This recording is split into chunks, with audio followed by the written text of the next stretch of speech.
রাজধানীর মোহাম্মদপুরের আজিজিয়া হাউজিং এলাকার মাদ্রাসা রোডে 3 তলা ভবনের একটি অংশ ভেঙে পড়েছে।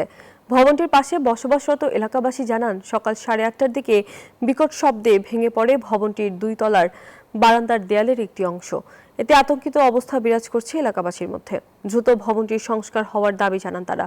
ভবনটির মালিক জানান, পূর্বে ভূমিকম্পের ফলে পুরনো এই ভবনটি ঝুঁকিপূর্ণ হয়ে পড়ে। এই ভবনটিতে মোট 10টি পরিবারের বসবাস রয়েছে।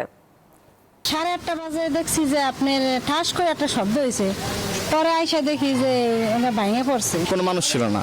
যদি কোনো মানুষ থাকতো তাহলে তো আল্লাহ না করুক অনেক বড় একটা দুর্ঘটনা হতে পারতো। ভূমিকম্প হইলো ওই সানসেটটা আর কি সাইডের ওইটা একটু নড়বড়ে, আগে তো ফাটা ছিল না। এই ভূমিকম্পের কারণে আরেকটু হয়ে গেছে। হয়তো কয়েকদিন যাবত বৃষ্টি হইতেছে তো আজকে সকালবেলা হঠাৎ করে ওই সাইডটা একটু ধসে পড়ে গেছে।